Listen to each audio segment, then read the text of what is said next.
Capítulo 5, Evangelho de Mateus, a partir do verso 1, capítulo 5, verso 1, é um texto muito conhecido, e com ele a gente abre esse tempo de reflexão no final de ano, sobre Jesus, sobre quem Ele é, sobre como Ele tem moldado o seu povo, como Ele tem moldado a sua igreja. Capítulo 5, verso 1, diz assim a palavra do Senhor. Vendo as multidões, Jesus subiu ao monte e se assentou. Seus discípulos aproximaram-se dele e ele começou a ensiná-los, dizendo: Bem-aventurados os pobres em espírito, pois deles é o reino dos céus. Bem-aventurados os que choram, pois serão consolados. Bem-aventurados os humildes, pois eles receberão a terra por herança.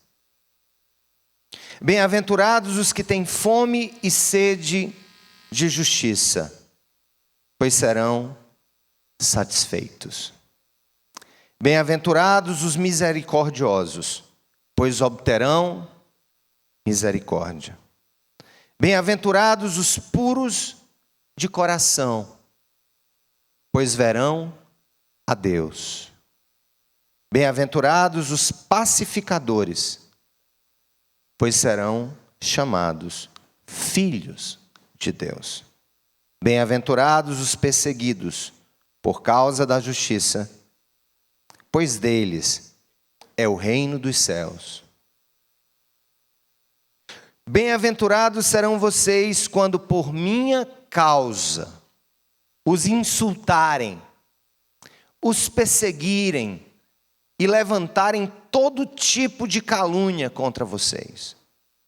Alegrem-se e regozijem-se, porque grande é a sua recompensa nos céus, pois da mesma forma perseguiram os profetas que viveram antes de vocês. Louvado seja o nome do Senhor. Amém, gente? A gente já ouviu falar nas bem-aventuranças, ou nas beatitudes. As beatitudes ensinadas por Jesus, as bem-aventuranças. Quando você fala em bem-aventurança, quando você fala em beatitude, às vezes vem aquela dúvida: o que isso significaria na prática, em um português mais compreensível, em um português mais claro, em um português que eu possa inclusive ensinar a uma criança? Bem, você tem todo o direito, porque é um sinônimo muito claro do que significa ser bem-aventurado, é ser feliz. Em algumas traduções, nós vamos ver que ao invés de bem-aventurado, o tradutor usa a palavra felizes ou bem-aventurados. Portanto, gente, o capítulo 5 de Mateus é sobre felicidade. É sobre esse bem que nós buscamos de maneira tão intensa nas nossas vidas. Foi correndo atrás da felicidade que, por exemplo, a juventude do Woodstock nos anos 70 começa a pregoar 3 valores que achavam que eram, na verdade, impedidos dentro de uma cultura ocidental, que se eles pudessem romper a barreira dos chamados tabus culturais e sociais, eles alcançariam a felicidade, que era o sexo, as drogas e o rock and roll. De fato, essas 3 realidades, o sexo, as drogas e o rock and roll, não são populares por acaso. Não é à toa que nós vivemos hoje na geração mais sexualizada, para não dizer a mais pornográfica da história do Ocidente. Consumo médio de pornografia no mundo é algo assim que transcende os limites do que nós poderíamos entender como aceitável em comparação com outros problemas sociais ou com outros pecados sociais.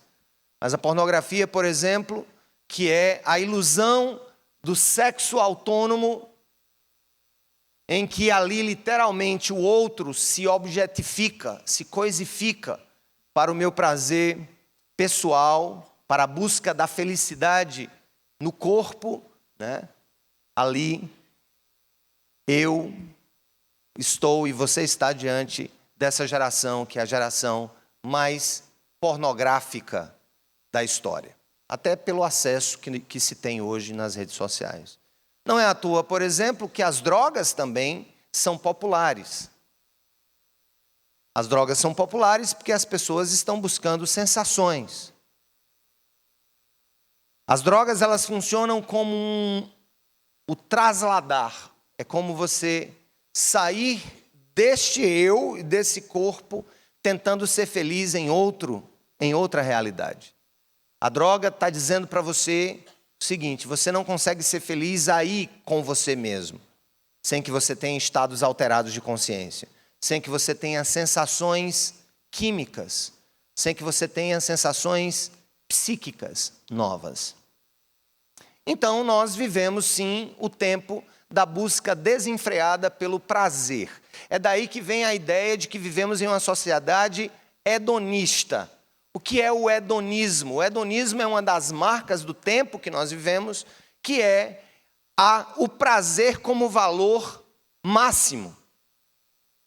Essa civilização, ela entronizou o prazer e colocou a razão, a racionalidade como um súdito do prazer.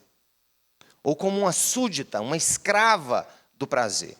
É o tempo em que o prazer, ele toma lugar da nossa racionalidade, do nosso bom senso, da nossa prudência, na escolha de opções e na solução de problemas.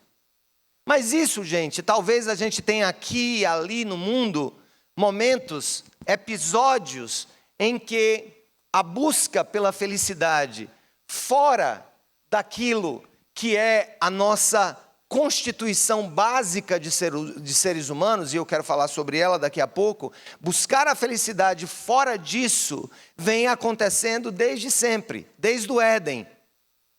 Observem que o Éden, a despeito do que você pense sobre o que aconteceu com Adão e Eva tiveram uma proposta hedonista. Tiveram uma proposta de serem plenos, de buscarem a plenitude fora da ordem criacional, fora do que Deus estabeleceu já como plenitude. Olha só, você viver em um mundo ideal, em um mundo perfeito, não ideal, mas um mundo perfeito, sem doença, sem crises, de uma relação perfeita entre o homem e a mulher, entre eles e Deus. E aí, um terceiro nesse negócio, o inimigo das nossas almas, oferece um fruto.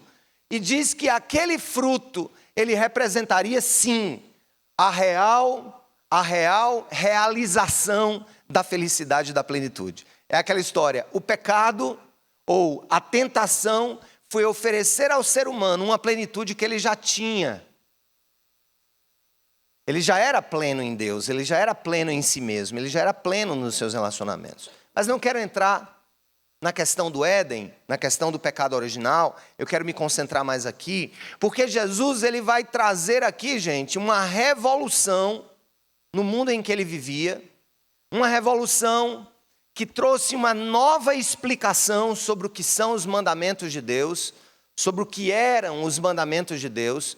E Jesus, ele escolhe um lugar muito bonito. Quem visitou Israel sabe que ele estava nas margens do Mar da Galileia, em um lugar alto. Hoje, ao que tudo indica, no lugar onde ele proferiu o Sermão da Montanha, e ele falou dessas bem-aventuranças que nós lemos aqui. Tem uma igreja construída hoje lá na Galileia. E a Bíblia diz que ele falou sentado. Ele sentou-se e ele falou para multidões.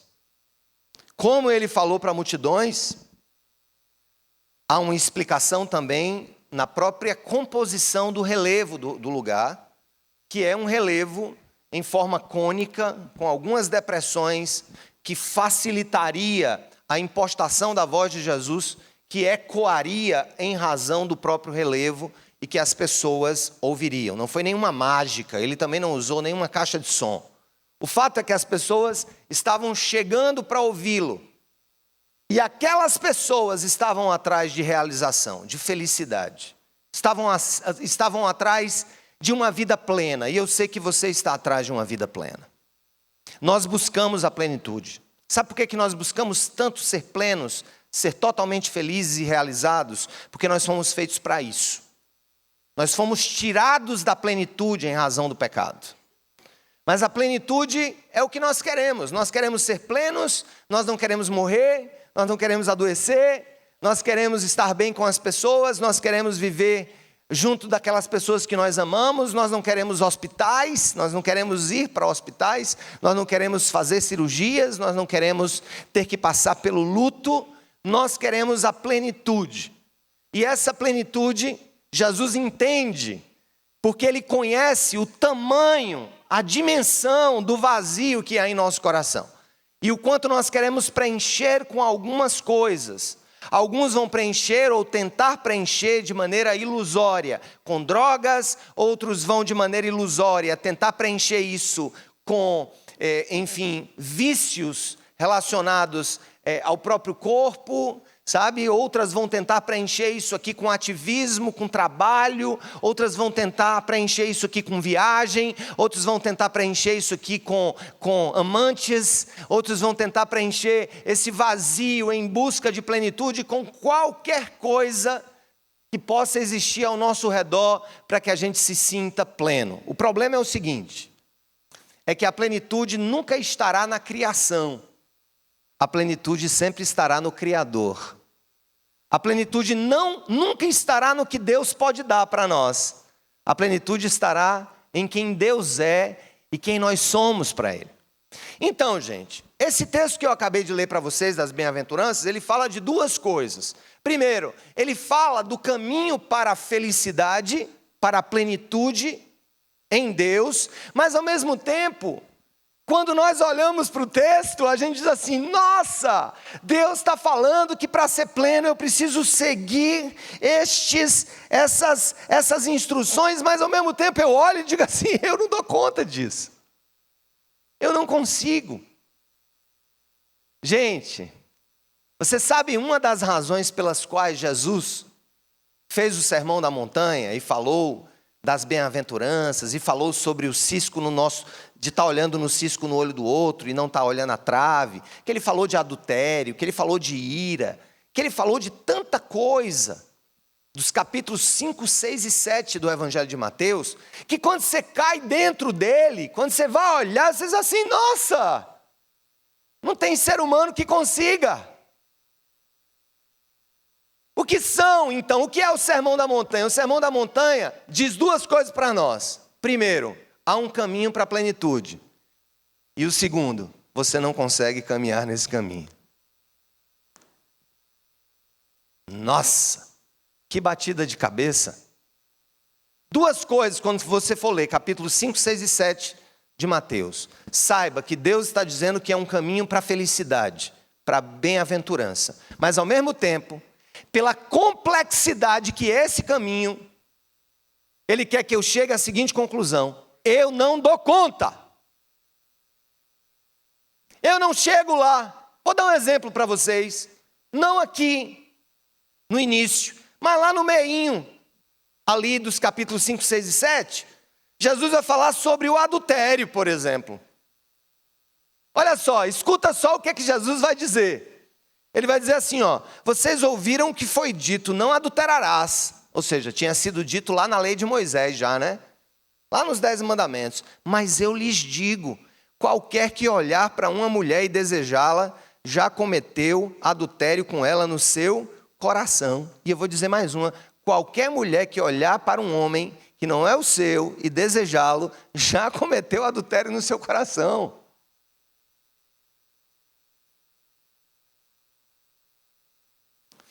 E ele vai dizer outra coisa. Ele vai dizer sobre, por exemplo, a vingança. Ele vai falar sobre a vingança lá na frente, não precisa abrir. Eu estou aqui estudando o sermão como um todo, depois a gente volta para o capítulo 5. Mas ele vai dizer assim: vocês ouviram o que foi dito, olho por olho e dente por dente.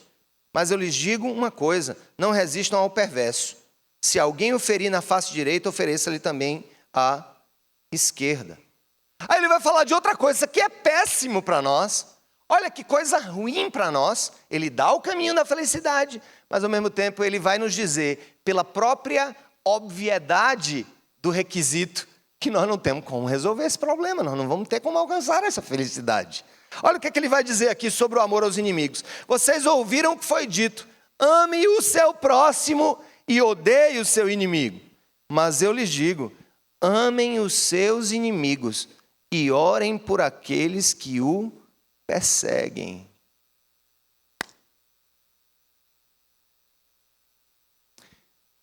Em suma, Jesus quer mostrar que é um caminho para a plenitude.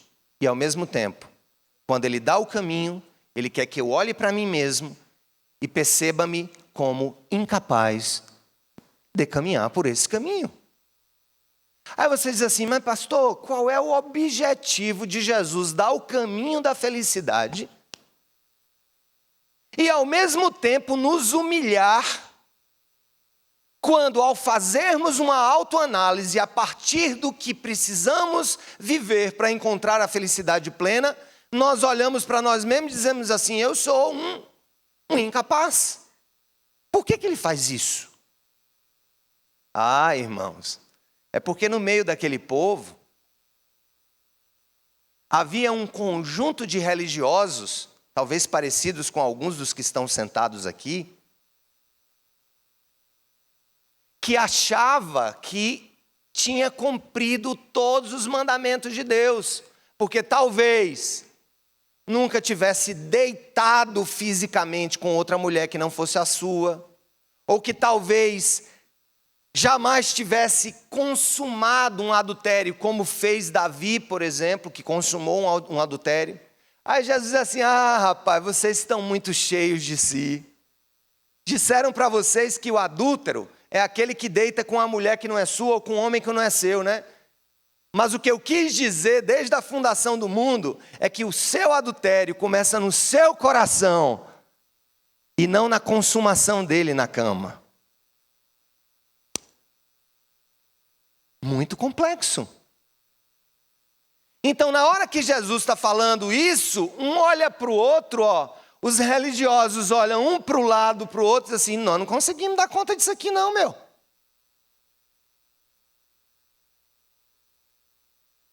Em outro momento ele vai dizer assim, que a gente não deve matar, mas ele disse, olha, aquele que se irá contra o seu irmão cometeu homicídio.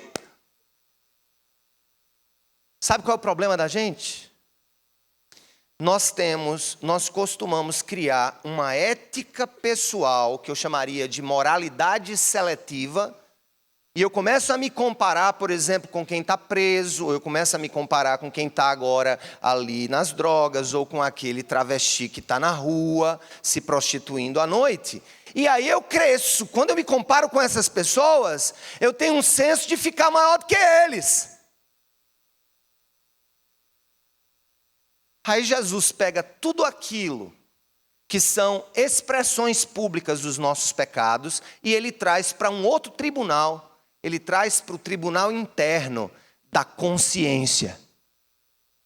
Nesse tribunal, todo mundo aqui é condenado.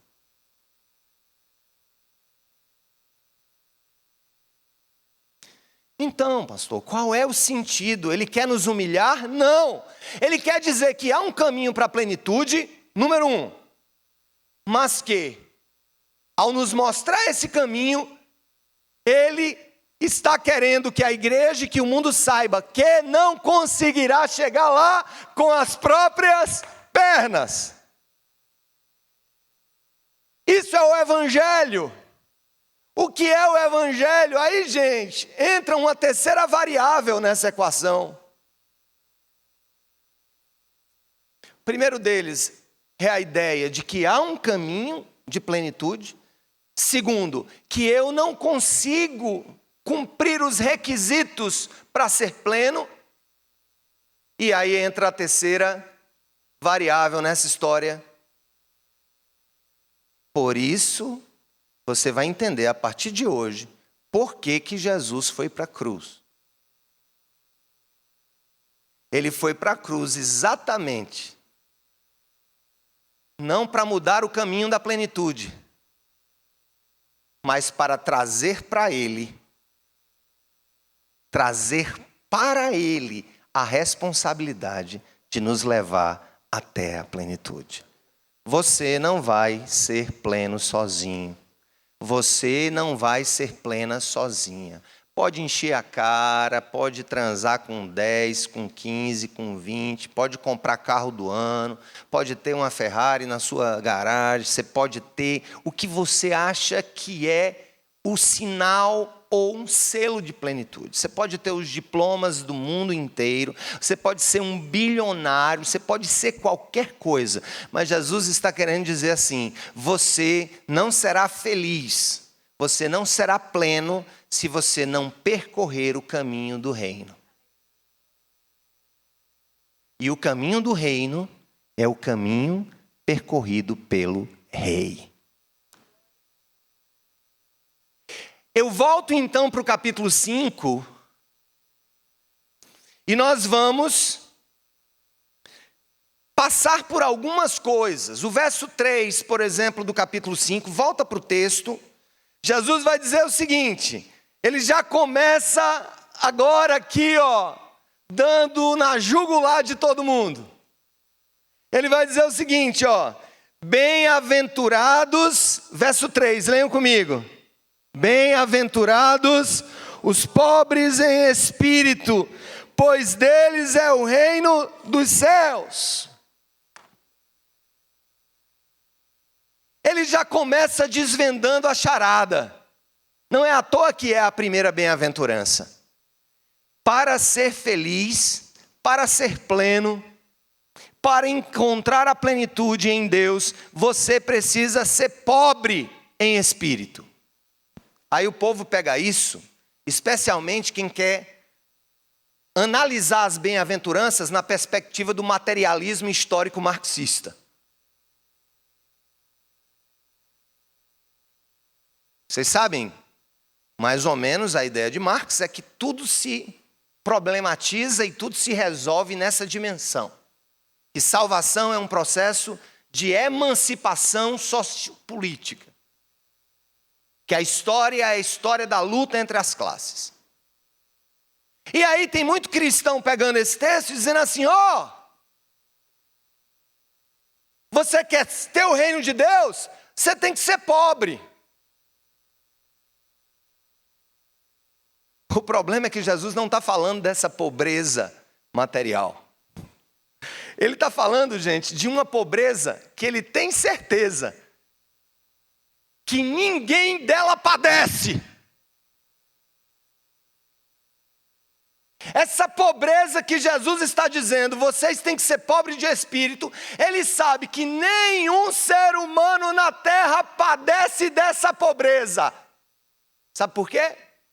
Porque dentro do coração de todo ser humano há um senso de autodirecionamento em que nós nos enxergamos de alguma maneira como pessoas capazes de resolver a nossa crise de relacionamento com Deus. Gente, não é normal entender e receber a graça. O normal para a humanidade é fazer obras que o justifiquem diante de Deus. O que é a riqueza versus pobreza de espírito? A riqueza de espírito, gente, é aquela consciência que eu diria o inferno coloca dentro de nós, é de que nós podemos de alguma maneira resolver essa parada, sozinhos. Fazendo bem,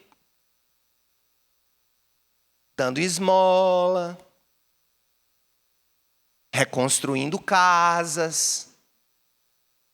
Eu tenho muito medo, às vezes, por isso que de vez em quando eu preciso fazer uma pregação como essa, para o pessoal sentar os olhos ou fixar os olhos no caminho certo. Porque tem muita gente que acha assim, agora sim. Agora que eu estou numa igreja, que eu construí uma casa para alguém pobre, agora que eu fiz isso, agora eu estou bem na fita. Opa, cuidado. Ninguém está bem na fita com Cristo se não passar pela cruz de Cristo. O que Jesus está querendo dizer é exatamente aquilo. Ele estava falando para homens religiosos.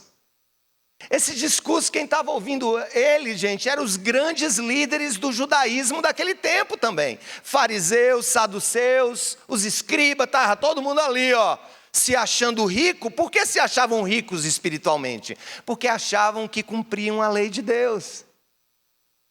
Quando a igreja toda entender que não é rica no espírito, mas que é pobre no espírito, ela está dizendo para ela mesma, não há nada que eu faça ou que eu deixe de fazer para que Deus me ame mais ou menos. Não há nada que eu realize ou deixe de realizar que me coloque mais próximo ou mais distante da porta do templo do Altíssimo. O que Jesus está dizendo é o seguinte, quer ser feliz? Seja pobre no espírito. Ou seja, olhe para tudo aquilo que você tem feito como um homo religiosos. Olhe para tudo aquilo que você tem feito de suas quermesses e novenas e cultos e orações e louvores e ações sociais e diga assim, meu Deus, faço isso por amor a Ti. Mas tira do meu coração qualquer falsa ideia de que o que eu faço me torna rico diante do pagamento eterno que eu tenho que te fazer pela minha vida e pela minha alma. Jesus já começou, gente, nivelando todo mundo e olhando para os religiosos e dizendo assim, baixa a bola, viu? Você que é rico, entra não. Porque no final das contas, Jesus usava um certo tom de ironia.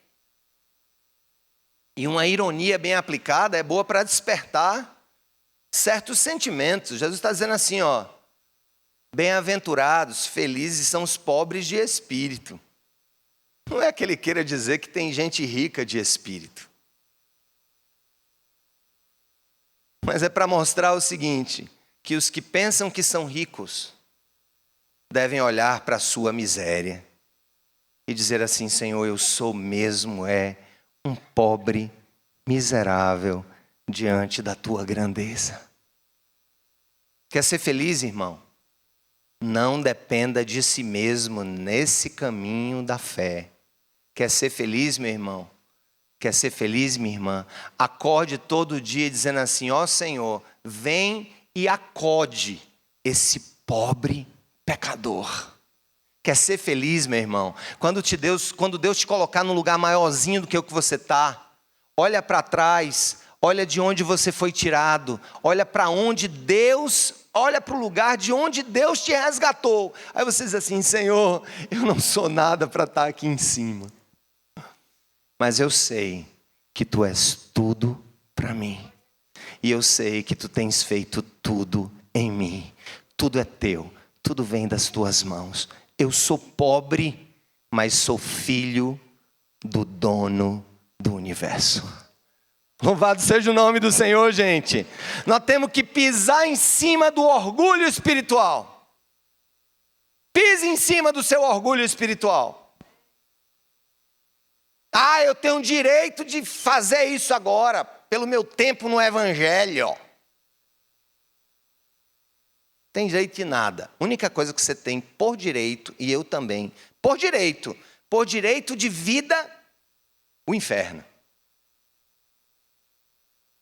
Esse é o único direito eterno que nós temos, o inferno.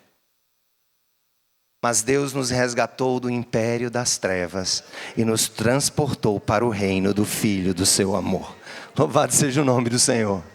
A segunda coisa que ele vai dizer sobre felicidade, primeiro, tem que ser pobre de espírito. E essa pobreza, ela vai gerar o quê? Quando você é pobre, quando você reconhece que não dá conta, quando você reconhece as suas limitações, quando você coloca sobre Deus, quando você não tem como olhar no espelho e dizer assim: poxa, Senhor, como eu sou santo. Poxa, Senhor, o Senhor está vendo como eu prego bem?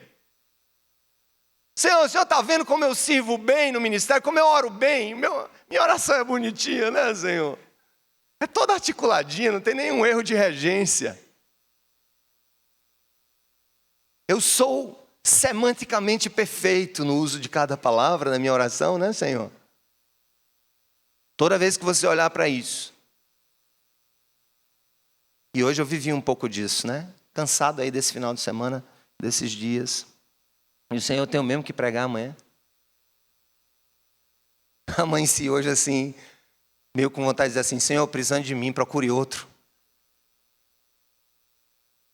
Aí quando eu comecei a pensar, todo mundo mais estrupiado do que eu. Aí eu entrei aqui, aí vi aqui, a igreja adorando, comecei a ser renovado pelo Espírito Santo. Aí desceu uma lágrimazinha no canto do olho. Mais uma vez, quando eu reconheci a minha incapacidade de ser esse soldado que Deus precisa. Quem é digno de tal tarefa? Aí nessa hora, gente, a gente chora, porque o choro, no final das contas, significa o reconhecimento da nossa incapacidade de resolver os nossos problemas. Me diga se não é isso. O que é o choro? O choro acaba sendo a incapacidade de trazer a pessoa que se foi, de ter de volta à vida um amado que morreu. O choro decorre da frustração de não conseguirmos chegar onde esperávamos chegar. O choro, gente, é terapêutico para o filho e para a filha de Deus. Chore. Ele está dizendo: você é feliz se chorar aos meus pés. Chore aos meus pés. O mundo está caindo ao seu redor. Você não tem força para resolver. Você não tem condição de resolver o seu estado atual. Você não tem condição de resolver esses 1000 problemas que te cercam. E olha, gente, quando nós somos aquele tipo de gente que gosta de resolver problema, que é ativo, que tem sempre uma solução para tudo, nada melhor do que bater de cara com a incapacidade. Você vai crescer cada vez mais, à medida em que você chorar cada vez mais aos pés do Senhor, reconhecendo que você não tem o potencial, nem a habilidade, nem a capacidade, nem a força, nem o poder de fazer certas coisas. E na hora que eu choro e digo: Senhor da glória, isso é teu, resolve para mim. O Senhor está dizendo que feliz o pobre de espírito, porque é dele o reino do céu. Quem vai para o céu é o pobre de espírito. Religioso não vai para o céu.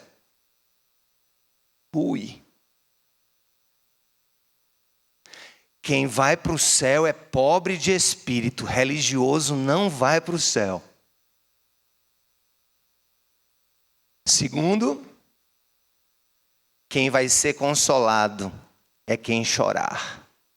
Não tente ser grande sendo pequeno. Não tente expressar uma fortaleza que você não tem. Nada melhor do que chorar e dizer: Senhor, eu não tenho solução para isso aqui. Eu não tenho como resolver isso aqui. Mas eu sei que tu tens. Eu sei que tu podes. Eu sei que tu sabes, eu sei que tu conheces, eu sei que tu estás perto e não longe de mim. Eu sei que tu és Senhor sobre os céus, sobre a terra e sobre o inferno que se levanta contra mim. Tu és Senhor. Nós cantamos isso, gente, na canção. Tu és soberano sobre a terra, sobre os céus, tu és Senhor absoluto. É isso que Jesus está dizendo para o seu povo. E eles estavam vivendo, muitos ali na miséria, no domínio romano, cargas de impostos altíssimas. O jugo de Roma sobre eles, o jugo da religião sobre eles. Jesus disse assim: está chorando? Então chore mais. Chore. Porque os que choram serão consolados. Aí ele continua e diz assim: bem-aventurados os humildes, pois eles receberão a terra por herança. Ou seja, onde é que está a felicidade? Está na pobreza de espírito. Está nessa capacidade de quebrantamento e choro. Sabe onde é que vai estar mais a felicidade? Ele vai dizer aqui, ele vai dizer no terceiro. No quinto verso, que é a terceira bem-aventurança: os humildes, pois eles receberão a terra por herança. Os arrogantes terão a sua porção. Só que essa porção lhes será tirada e dada aos humildes. Jesus está dizendo que os herdeiros da terra serão os humildes. E humildade aqui não tem nada a ver com pobreza, porque eu conheço muito pobre, arrogante, e muito rico, humilde. E vice-versa. Humildade aqui não tem a ver com raça, com cor. Humildade aqui, gente, não tem a ver absolutamente com diploma ou com a ausência de diploma. Humildade aqui é um estado de percepção, de autopercepção, em que nós, por maiores que sejamos nessa terra, ou nos lugares mais altos que formos colocados nessa terra, nós compreendemos que sempre haverá uma mão sobre nós. Sabe qual foi o pecado de Satanás? Achar-se igual a Deus. Sabe qual é o problema da rebeldia? E a Bíblia vai dizer que o pecado da rebeldia se compara ao da feitiçaria, é pior do que o da feitiçaria. Por que a Bíblia fala que o pecado do rebelde, do ser rebelde, é maior do que a do feiticeiro? Uma vez eu fui atrás disso aí, e eu acho que eu descobri a charada. Sabe por que Deus diz que ser rebelde é pior do que oferecer sacrifícios a um ídolo, a uma falsa divindade ou a um demônio? É porque o que pratica a idolatria oferece sacrifícios a um Deus que está acima dele, embora que seja um falso Deus. E o rebelde considera ser o seu próprio Deus. Olha como é grave. É por isso que eu tenho dito à juventude: cuidado, juventude, cuidado. Vocês crianças, não se rebelem contra os seus pais. Na igreja, não se rebelem contra os seus líderes. Corrija-os, ore por eles. Aqui não é um convite à imbecilização coletiva. Mas eu tenho muita preocupação com quem divide igreja, com quem não submete-se àquilo que Deus está querendo fazer na sua vida. E eu vou dizer, gente, muito do que Deus poderia ter feito na vida de muitas pessoas é limitado pelo seu coração rebelde. Porque no final das contas, o rebelde é pior do que o feiticeiro. Porque o feiticeiro, qual é a razão? O feiticeiro oferece sacrifícios a um Deus acima de si, e o rebelde oferece sacrifícios a si mesmo. O rebelde põe-se no lugar de Deus.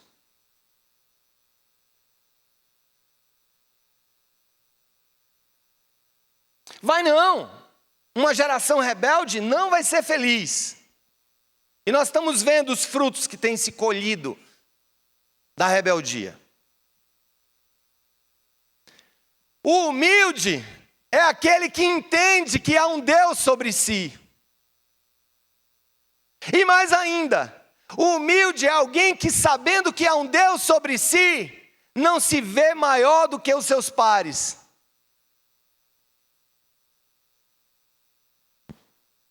Eu vou dizer uma coisa para você, está vendo que é difícil ser feliz? Por isso que eu disse no começo, foi o que eu disse no começo. Jesus quis mostrar duas coisas, que há um caminho para a plenitude, e ao mesmo tempo é que nós não conseguimos chegar lá. E aí a gente precisa de quem? Do Filho de Deus para nos levar até a plenitude. Isso é o Evangelho. A boa nova é Deus dizendo assim, você não consegue, mas eu vou fazer por você. Agora eu vou fazer por você quando você entender quem você de fato é diante de mim. Pobre de espírito, que não confia nas suas próprias obras. O que mais, gente? Que por isso chora e coloca nas mãos daquele que enxuga as lágrimas a sua causa. Terceiro, que é humilde. E aí vem o quarto. Bem-aventurados os que têm fome e sede de justiça, pois serão satisfeitos. O Brasil está vivendo um tempo complexo. Ter fome e sede de justiça. Ter fome, desejar, ter sede. Não é ódio. O que é a justiça, irmãos? É quando o certo é visto como certo, o errado é visto como errado. O que é a justiça, irmãos? A justiça é um ideal do direito. É quando cada um recebe o que lhe é devido, o que é seu.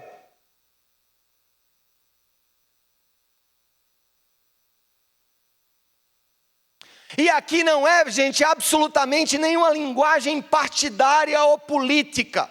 Mas eu digo, ai daquele que chama bom ao bom de mal e ao mal de bom.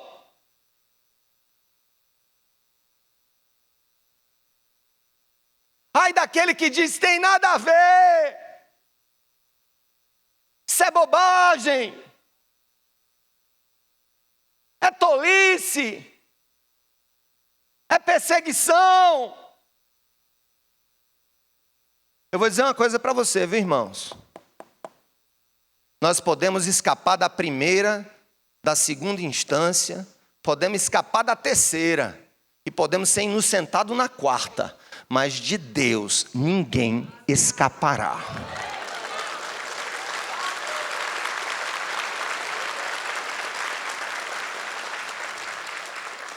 A justiça pode não ser dada a nós nessa vida. Você pode morrer sendo injustiçado. Você pode morrer faminto por justiça.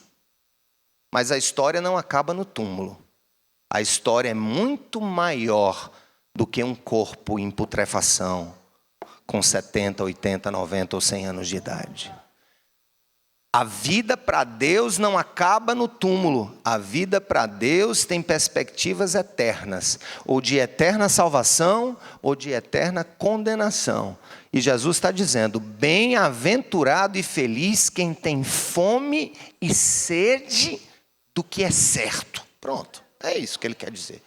Quer botar um sinônimo? Feliz aquele que deseja a justiça, a equidade, a verdade. Feliz aquele que deseja que a injustiça seja condenada e que a justiça seja louvada.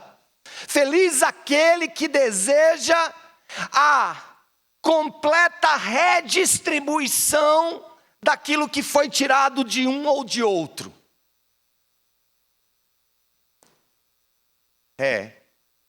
Que a fome de justiça, por justiça, que a sede de justiça e por justiça seja a sua companheira. Mas aí vocês assim, como é que fome traz felicidade? Como é que sede traz felicidade, já que bem-aventurança é felicidade? É muito simples. A fome de justiça e a sede de justiça trazem felicidade, porque em Cristo nós temos certeza de que não tardará até que o Senhor, justo juiz, reestabeleça todas as coisas na face da terra. Você crê nisso? Então diga amém, pelo amor de Deus. Glória a Deus. E a gente vai caminhando aqui para encerrar. Vamos lá. Jesus está dizendo, quem quer ser feliz? Então eu vou dizer para você, primeira coisa, seja pobre em espírito. Ou seja, acaba com esse negócio de que tu é aquele santarrão, religiosaço. Entendeu? Cuidado. Cuidado com orgulho religioso. Esse foi o orgulho do diabo. O orgulho religioso. Todos os que mataram Jesus ali em Jerusalém, pedindo a sua morte, aqueles religiosos, todos eram cheios de si. Cuidado, religião mata. Cuidado. Quer ser feliz? Chore. Parece um paradoxo, né? Quer ser feliz? Sorria. Diga, eu sou bom. Repita, varão, eu consigo. Não, isso é coach, não é evangelho. O evangelho diz assim, chore. Chore muito. Não passe maquiagem sobre os poros da sua alma. Chore. Sou grande, vamos lá. Palavra de efeito. Não. Chore.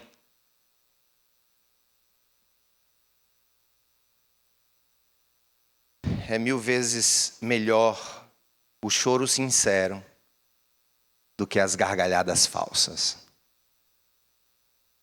Você está bem, meu irmão? Tudo bem. Tem até uma música antiga. Antiga não. Tem algumas décadas aí do Carlinhos Félix, né? Que ele cantava. Como é que é? Vai tudo bem contigo? E a vida, diga lá. Ele chega para um amigo e começa a perguntar, né? Como é que está? Há sempre um conhecido a te perguntar. Normalmente somos ensinados a fazer o quê? Tá tudo bem, é o que você responde, você fala por falar. No coração, uma tristeza esconde do que se vê no olhar. Sempre fingindo que é feliz, que em sua vida tá tudo legal. Não tem coragem de admitir que realmente está tudo mal, mal de amor, mal de amizade, dinheiro não tem. Essa música é exatamente a música que canta os nossos paradoxos. Chore, chorar é bom. Chore, chorar é bom. Chore, solta essa lágrima aí. Chega para quem está do lado de você assim, que te conhece, né? Que sabe da tua vida. Não precisa ser agora não, tem uma coisa que eu odeio, é fala com seu irmão. Olha para o seu irmão e fala. Eu odeio, por isso que eu não falo aqui, gente. E eu fui para um culto, fui ouvir uma pregação que disse, olha, fale com seu irmão, vamos fazer o teste aqui, tá? Fale com seu irmão que está de trás agora, vá, fala com ele. Diga, Jesus te abençoe, vá, fala com ele. Não, vai você, todo mundo olha, vamos para trás.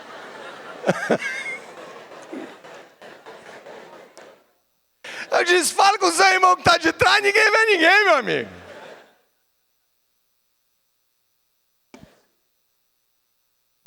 O que eu estou dizendo é assim, fala com seu irmão que está de trás. O que eu estou dizendo é, seja frágil. Seja frágil. Não, a gente tem que ser forte porque o inimigo está vendo que a gente é fraco. Seja fraco. Chore. Quer ser feliz? Chore. Vamos lá, vou repetir. Seja pobre, chore, seja humilde, tenha fome e sede de justiça, seja misericordioso. Feliz é quem é misericordioso, pois obterão Misericórdia, gente, para de ser implacável com os outros. Para de ver defeito em tudo, em todo mundo. Eu vou dizer uma coisa, viu? Se Deus ficasse olhando para os meus defeitos, quem é implacável será tratado de maneira implacável. Jesus está dizendo, feliz é quem é misericordioso, tenha misericórdia. Tenha misericórdia, ou seja, se compadeça das fraquezas alheias, das dores alheias. Seja misericordioso com os outros, porque nós seremos por Deus tratados com misericórdia. Eu vou dizer uma coisa para vocês, a gente aprendeu muito aqui nesses anos, e a gente sabe que cada um tem um perfil. Deus não dá tudo a ninguém, em termos de dons, para que a gente sempre precise um do outro. Mas assim, eu sempre pedi a Deus para ser misericordioso. Na igreja, com fatos, acontecimentos, dores, lutas, sempre pedi. Isso tem me preservado muito o meu coração. Minha saúde emocional, ser misericordioso. Quem é implacável não é feliz. Dorme engolindo fel e acorda arrotando ácido. Quem é implacável sofre mais do que aquele a quem quer impor a sua falta de misericórdia.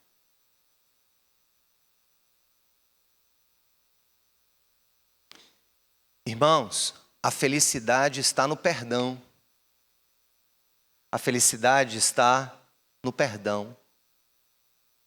Ah, mas você não vai fazer juízo, não? Você não leu o que está lá em cima, não? Quem tem fome e sede de justiça serão fartos. Se você sabe que Deus julga retamente todos os corações, inclusive o seu, seja misericordioso com os outros. Seja misericordioso com quem feriu você. Que tal virar o ano livre, leve e solto e feliz? Que tal? Mais uma vez repito, existe um caminho da plenitude, sim ou não? Mas ele é impossível de nós alcançarmos, sim ou não, gente? Sim, porque não dá para cumprir uma coisa e descumprir outra aqui, estamos fritos. Bem-aventurados os puros de coração, pois verão a Deus. O puro de coração é aquele que busca a santidade, busca parecer com o Senhor. Diz não quando precisa dizer não, diz sim quando precisa dizer sim. O puro de coração não é perfeito, o puro de coração é um peregrino da santidade. Anda nos passos de Jesus. E finalmente, bem-aventurados os pacificadores, pois serão chamados filhos de Deus.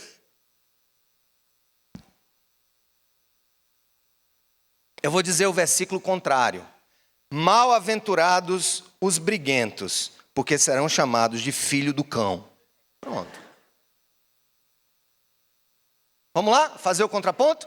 Bem-aventurados os pacificadores, pois serão chamados filhos de Deus. A contrário senso, mal-aventurados os briguentos, pois serão chamados filho do capeta, do cão, do diabo, da serpente, da besta, de Belzebu, do chifrudo, do 666.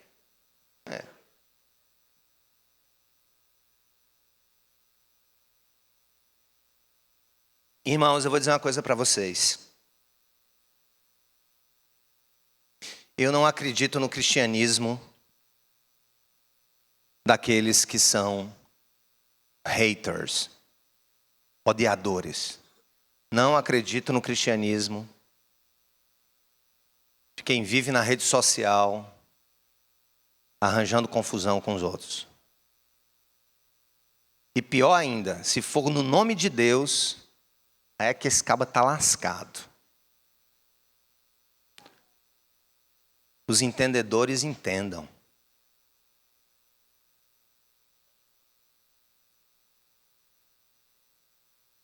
Os entendedores entendam. A igreja de Cristo foi chamada para pacificar.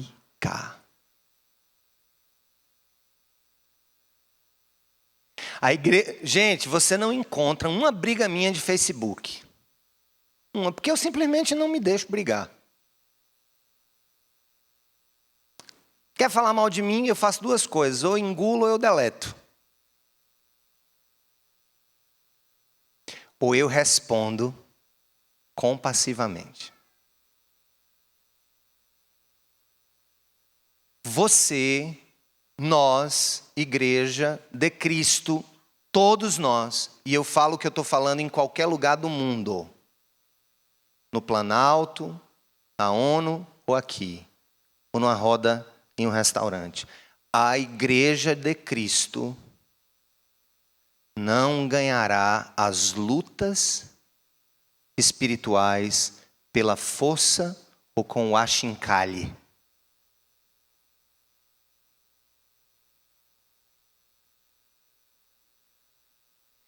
De todas as bem-aventuranças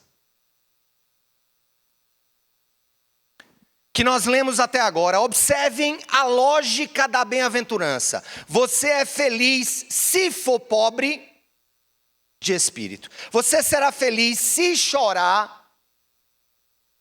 São ações. Você será feliz se for humilde, porque você vai herdar a terra. Você vai herdar a terra, você vai herdar o reino de Deus. O outro, você vai ser consolado. Bem-aventurado que tem sede de fome, você vai ser satisfeito. Ou seja, é algo que Deus vai fazer por nós. Vai haver um payback. Deus vai nos pagar de volta aquilo.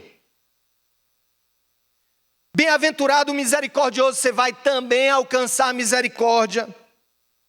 Você que é puro vai ver a Deus, mas só tem uma bem-aventurança no capítulo 5 de Mateus, que diz que nós seremos identificados a Deus.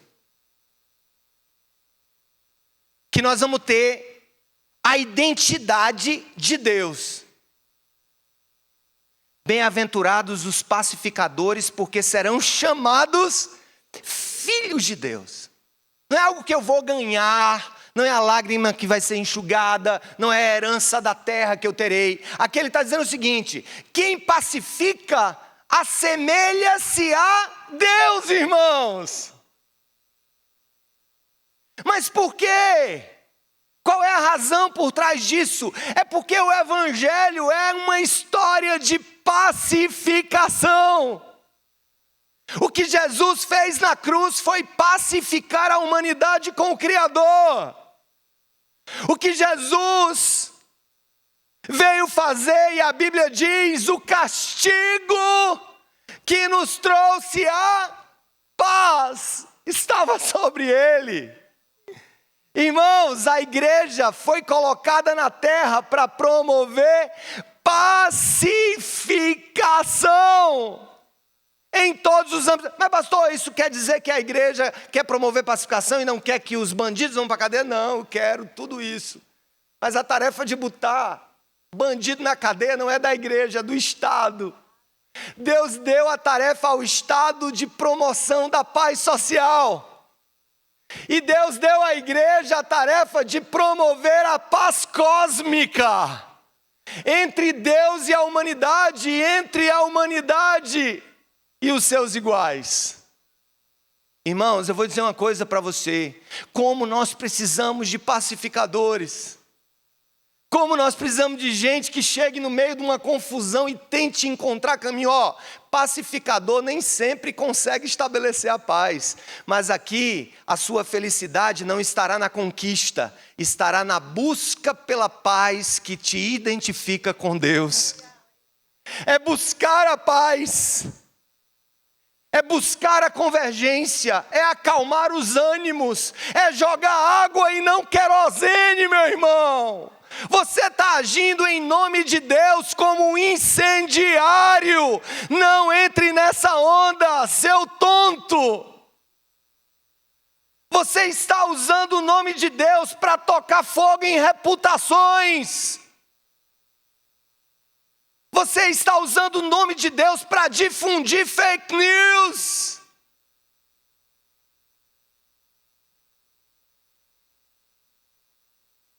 A quem interessa isso? A quem interessa essa mensagem? Interessa a igreja.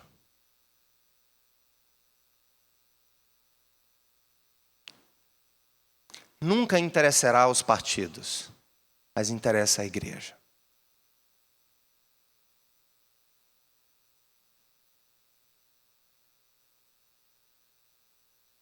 Devemos querer a justiça e não aplaudir a iniquidade.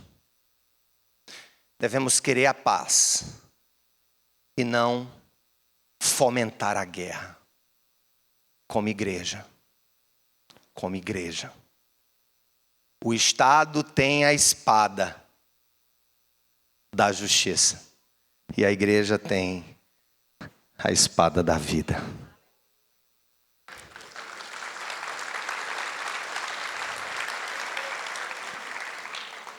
É isso que o Senhor deseja de nós. Que sejamos felizes. Vamos só relembrar? A plenitude é possível, sim ou não? Não. A plenitude existe? Sim, ele disse. Mas ela é possível para nós através das nossas próprias habilidades? Diga, eu não consigo, Senhor. Diga, Senhor, eu não consigo. É demais para mim, diga. É demais para mim. Diga, eu não dou conta. Mas o Senhor Jesus deu conta. E agora? Por que que há plenitude? Por que que eu digo que não é possível para mim, mas que Jesus conseguiu? Então por que que eu tenho que seguir isso aqui, se eu não consigo? A resposta é a mesma para a sua santidade pessoal. Se você for santo hoje, mais do que foi santo ontem, se você guardar a língua do mal, se você guardar os olhos da iniquidade, se você for menos avarento, se você for o menos belicoso, não significa dizer que você chegou ao estado de varão e de varoa perfeitos que o Senhor deseja, tá certo? Mas nem por isso nós vamos deixar de prosseguir. Esquecendo-me das coisas que ficaram para trás, prossigo para as que estão diante de mim, em busca do alvo, da suprema vocação de Deus em Cristo Jesus, disse Paulo aos Filipenses. O mesmo Paulo disse no capítulo 1, verso 6 da carta aos Filipenses: aquele que começou a boa obra em vocês, há de completá-la até o dia de Cristo Jesus. Deus está fazendo a obra, irmãos. E a todo tempo, todos os dias, em todos os momentos, que eu busco essas características que são de Jesus, para mim, eu vou sendo cada dia mais feliz. Não necessariamente sorridente, mas feliz.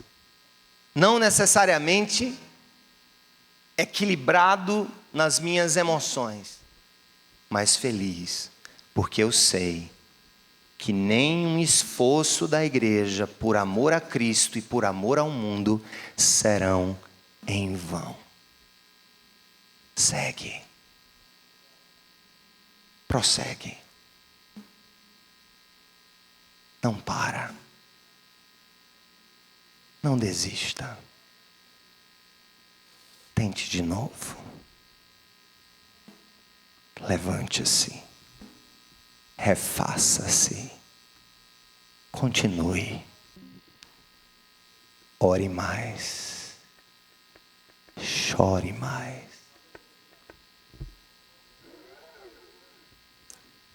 E vá. Fácil. Confortável.